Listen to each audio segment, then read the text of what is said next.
Lee opened. A broke father had exactly $40 in his bank account. He built a wooden box by hand for his daughter's friend. But the moment the lid opened at her birthday party, Lee opened, one of the richest women in the state dropped to the floor and wept in front of every guest.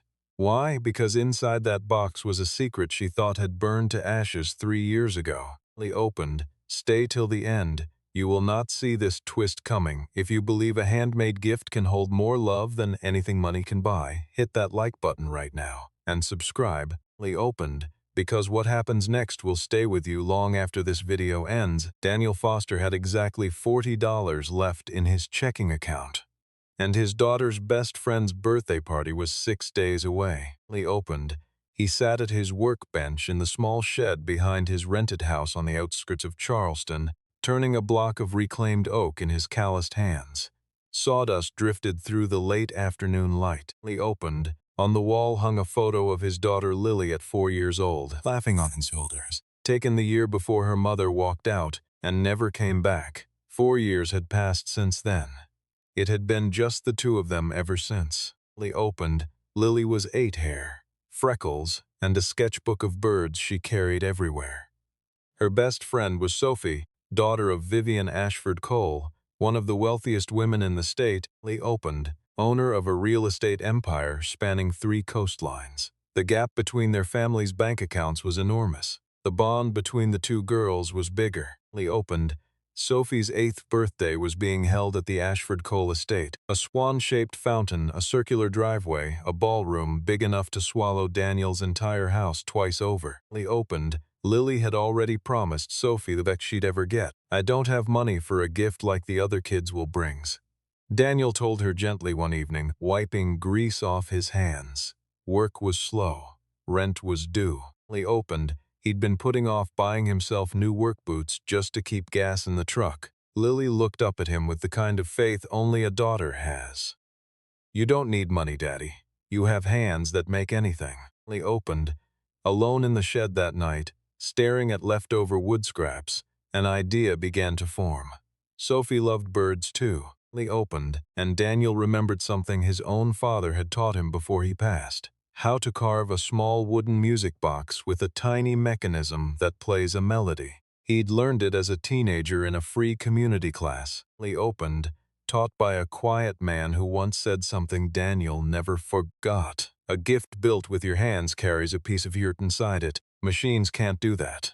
20 years later, holding the wood again, Lee opened. That memory came 5 nights straight. After Lily fell asleep, Daniel worked until his eyes burned and his fingers ached. He carved a small box, sanded every surface smooth as glass. Lee opened, and on the lid carved a bird in flight, a blue heron copied from Lily's sketchbook, Sophie's favorite. Lee opened. He ordered a cheap music mechanism online, one of the only expenses he allowed himself, and fitted inside so the lid would release a soft melody when opened. Lee opened.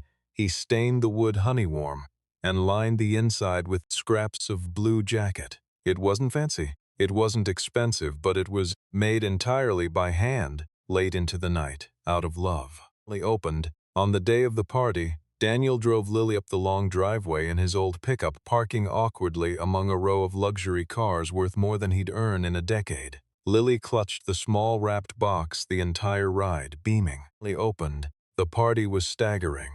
A chocolate fountain taller than the guests, a castle-shaped bounce house, and a mountain of gifts wrapped in gold foil and silk ribbon.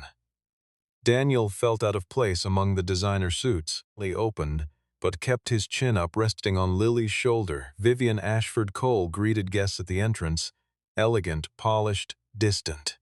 Whispers around town said her husband had died in a car accident 5 years earlier. Lee opened, and she'd built the empire alone ever since. When Lily placed her small popo box on the gift table, it looked painfully out of place next to the mountain of gold-wrapped presents. Reginald Pierce noticed it first. Lee opened. Vivian's longtime gatekeeper of the family image, he had no patience for anything beneath the Ashford Cole name. He picked the box up with 2 fingers, like it might be contaminated. Lee opened. What in the world is this? Looks like something from a yard sale.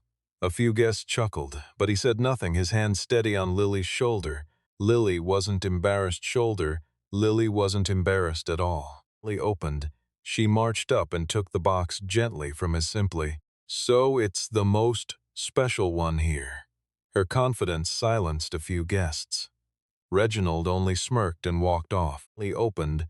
The party rolled on until it was time for Sophie to open her gifts. Designer dolls, a miniature electric car, jewelry, each met with polite applause. Lily opened. Then she reached the small brown paper package tied with twine. This one's from Lily, Sophie. She untied more curly than any hundred. A soft melody lifted the lid. A soft melody began to play. Lily opened. Carved into the lid was a blue heron in flight, wings outstretched, every feather etched with patience. Sophie's breath caught. Tears filled her eyes in front of the entire party. Sophie? Sweetheart, what's wrong? Lily opened. Vivian rushed to her daughter. She looked into the box. Vivian's hand trembled as she touched the carved heron. The melody kept playing, soft and achingly familiar, and her composedly opened, guarded expression shattered completely. Vivian Ashford Cole was crying openly in front of dozens of guests. Where? She whispered, empty, voice breaking. Did this melody come from? Lily opened. It's just a cheap mechanism I ordered online, ma'am. I picked the tune because it sounded gentle. I didn't mean any. My husband, Vivian interrupted, still staring at the box. Lily opened. He used to hum this identical, but me a box almost identical to this one, back when we had nothing, before any of this. She gestured at the mansion existed. Lily opened, because it was the first bird we ever saw together, by a pond near our tiny apartment.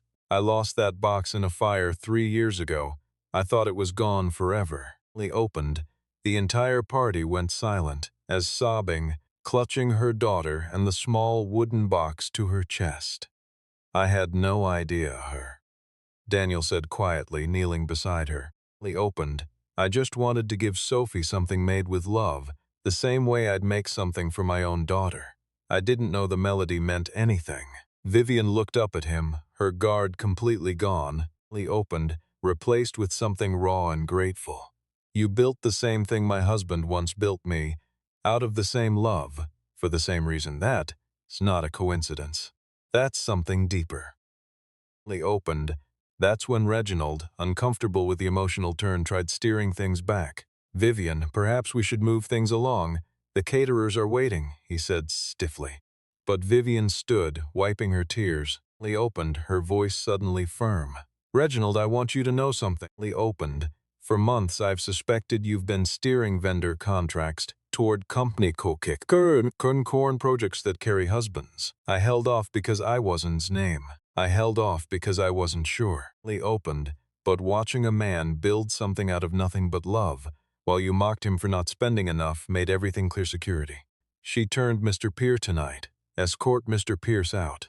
Lily opened. Have legal review every vendor contract from the last 18 months. Gasps rippled through the crowd as Reginald was quietly escorted out, his protest falling on ears that had already made up their minds. Lily opened. Vivian turned back to Daniel and Lily, her expression fully softened. Mr. Foster, would you and Lily stay a while longer? I'd like to talk if you're willing.